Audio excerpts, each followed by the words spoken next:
Hey guys, Arcean here. So today we're going to be debunking an atheist. And by the end of this video, I know a lot of atheists are going to get mad at me because apparently if you happen to be a Christian you criticize an atheist, you're doing it because you're trying to push the Lord's Bible down the throats of everyone else, you heathens! I don't care if you're atheist. I have plenty of atheist friends, but there are idiots in every group. Here we go. No document in world history so changed the world for the better, as did the Ten Commandments. No document in world history? And you said for the better? Keep calm. It seems legit.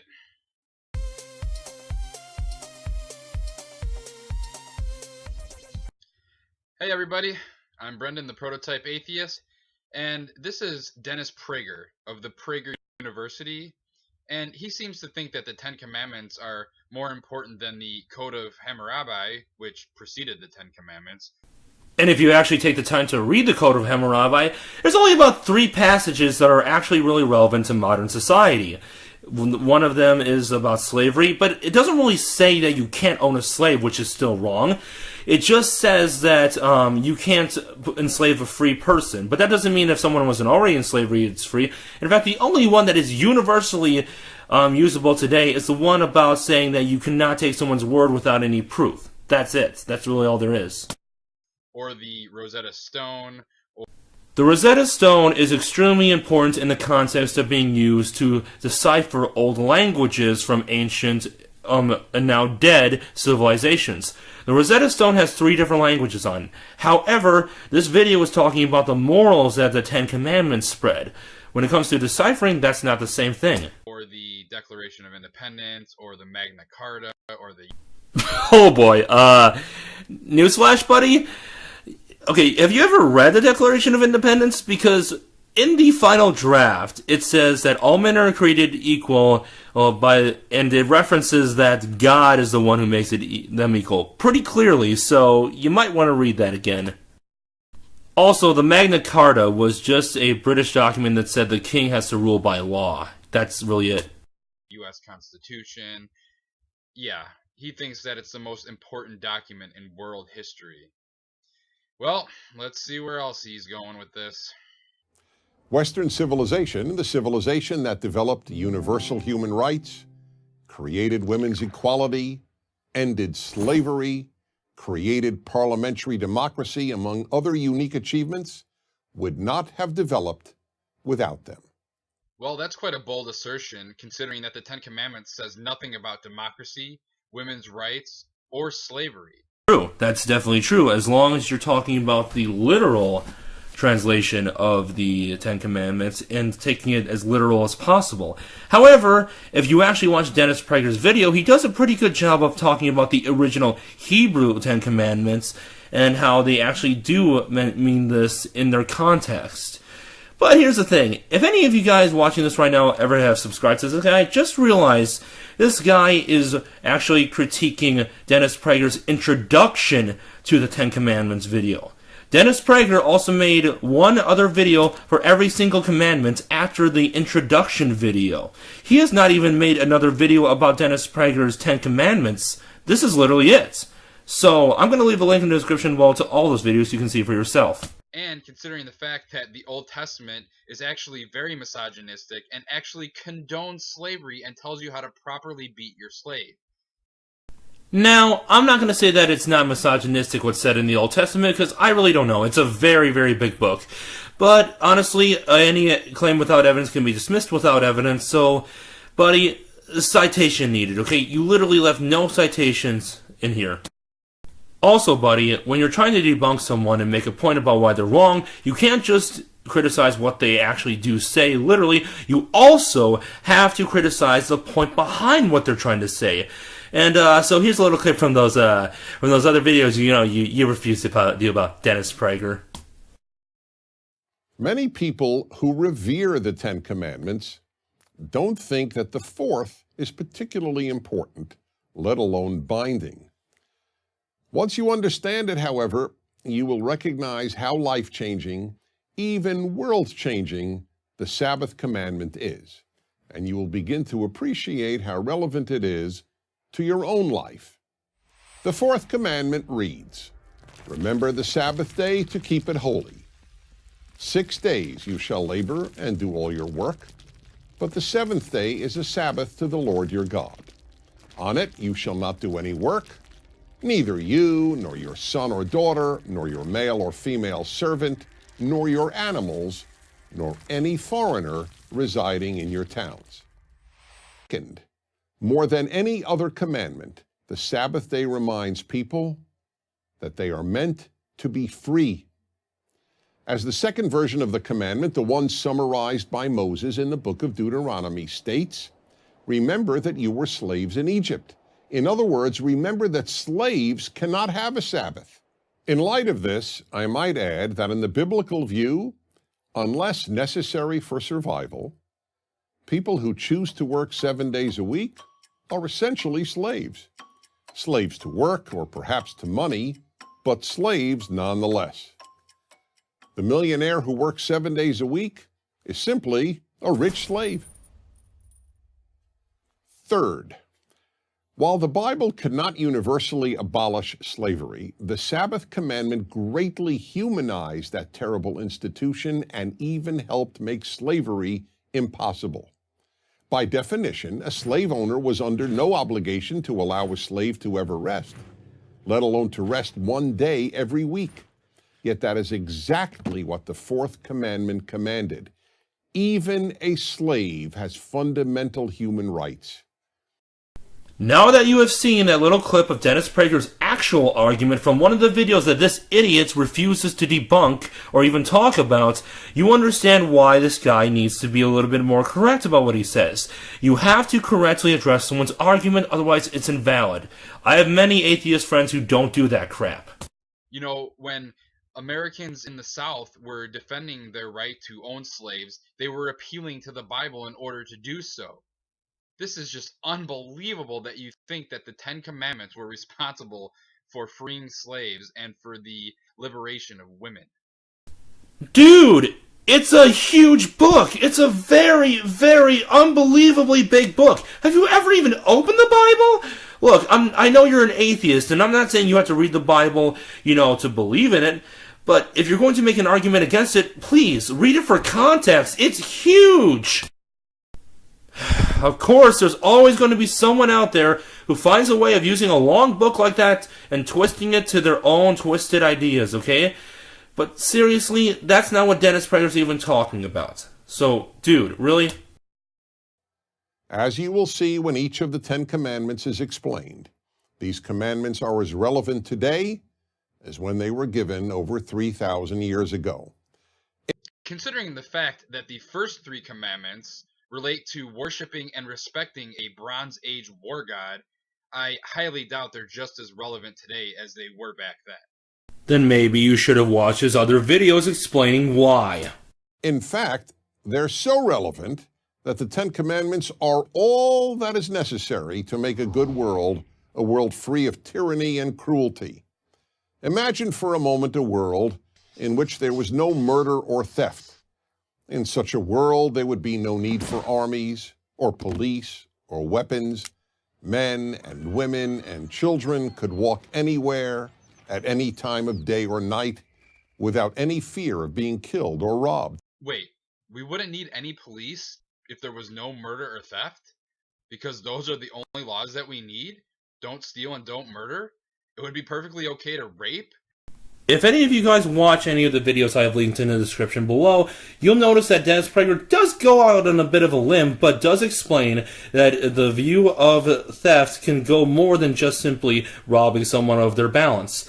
It can also be the theft of dignity, the theft of someone's privacy, and the theft of someone's livelihood, which I'm pretty sure would all fall under the category of rape. Or abuse? Or torture? And we wouldn't need armies? Why exactly? Because I'm pretty sure that we'd still have conflicts, especially over things like natural resources and differing political ideologies, among other things. Which is both true and ironically hilarious, because later on you actually try to strawman and you contradict yourself in your own strawman by saying the statement you just said. The statement you just said was that we don't need religion to have problems. We don't need religion to not have problems either. Religion and problems can happen separately. So I'm going to bring that up later when you contradict yourself and try to strawman Dennis Prager's arguments. You know, if you want to imagine something, why don't you try imagining a world without religion? Holy shit, you couldn't even wait 5 seconds. Dude, come on, have at least a little bit of patience to wait. Where people don't fight over Holy Land and other asinine things related to their imaginary friends in the sky, and which one is true, and which one exists, and which one doesn't. Imagine further a world in which no one coveted what belonged to their neighbor, a world in which children honored their mother and father and the family unit thrived, a world in which people obeyed the injunction not to lie. The recipe for a good world is all there in these 10 sublime commandments. Sure, it might be nice to live in a world where people didn't lie or covet their neighbor's belongings, and in general, it's a good idea to obey one's parents, although there's no special requirements to have children or to reproduce, and not all parents are fit to raise children or are due respect. And so that one's a little iffy.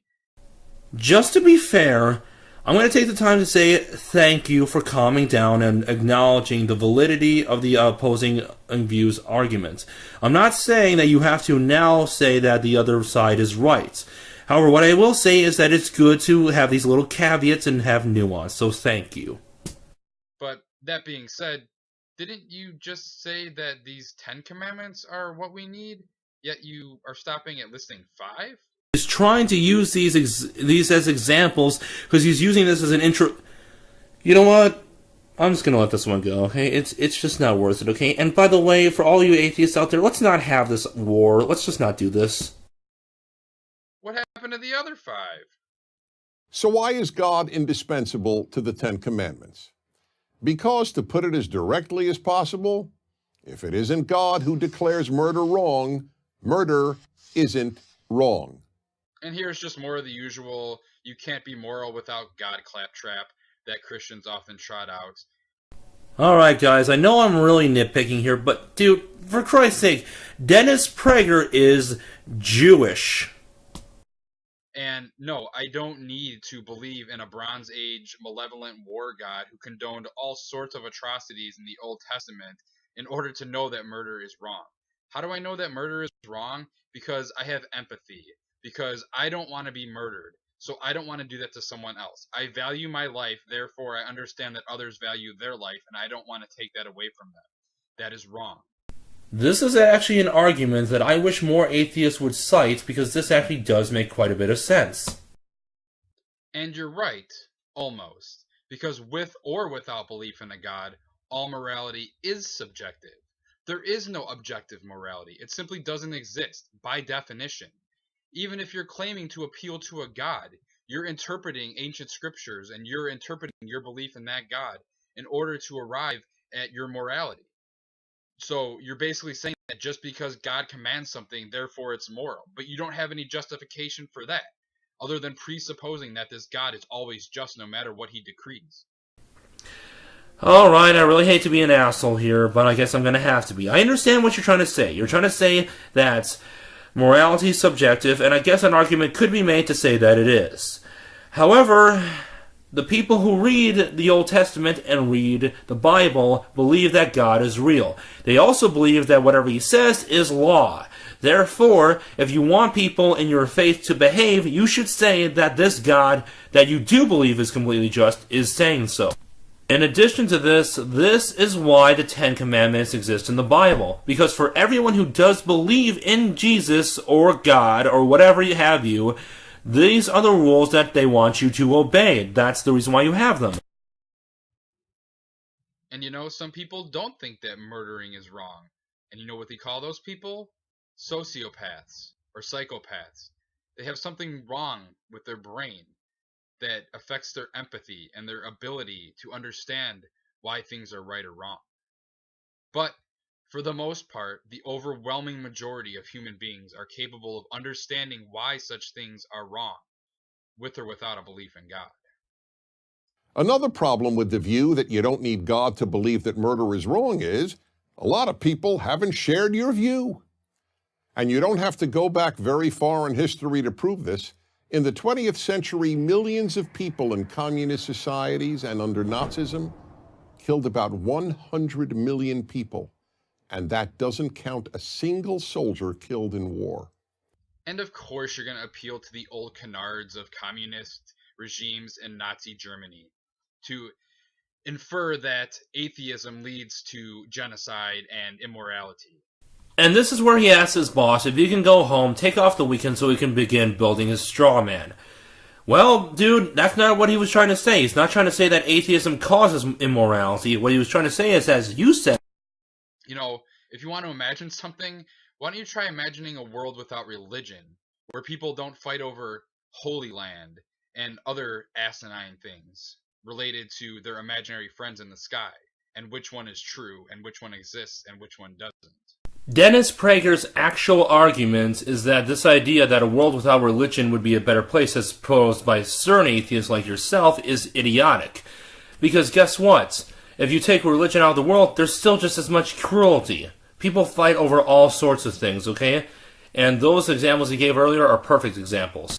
The simple fact of the matter is that atheism does not cause any of this. Which wasn't even what he was saying. He was saying neither does religion inherently cause those things. These things might be correlated to atheism because such regimes like to oppress religion in order to harbor worship of the state and its leaders, but atheism is simply a lack of belief in gods. That's it, period. It doesn't condone any of this. It doesn't demand any of this. In addition, Nazi Germany, I don't even want to get into the religious beliefs of Hitler because it's irrelevant. The simple fact is that the overwhelming majority of the actual Nazis and the people in the Nazi army were Christians. They were religious. They did believe in God. Their motto was God mit uns, which means God with us. So even if you're an atheist, you would want people to live by the moral laws of the Ten Commandments. I would like to go ahead and say that Dennis Prager really pushed it this time, so you trying to disagree with that is fine. And that's not even to mention, you guys don't even ever use the proper Ten Commandments.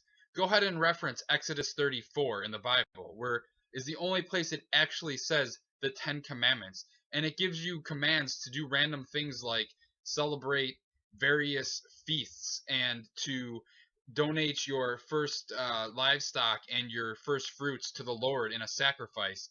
Oh, and be sure not to boil a kid in its mother's milk. Well, actually, we are using the correct Ten Commandments because of the Ten Commandments that you're talking about, which thank you for actually giving a citation. I'm going to applaud you for that. But the actual Ten Commandments we're giving pretty much mean the same thing as the ones that you're talking about. It's just that it's using very old language. But I'll leave a link in the description below to the Ten Commandments he's talking about, because if you actually pick them apart and look at the detailed message inside of them, you'll realize that the meaning behind them is the same. It's just that it's very old language, and very old language tends to be pretty metaphoric in context. So no, we don't want more people who believe in the Ten Commandments and who believe in the God of the Bible. Which is fine. You don't have to. And I'm not going to try to make you believe in those Ten Commandments by any stretch of the imagination. Because we understand that the God of the Bible doesn't exist.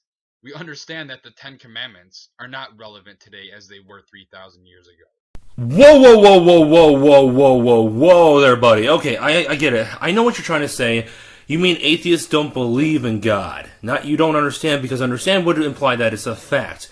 Of course, in your eyes it is, but not in everyone else's. Okay, I really hate to be a Nazi here and just nitpick, but come on, man.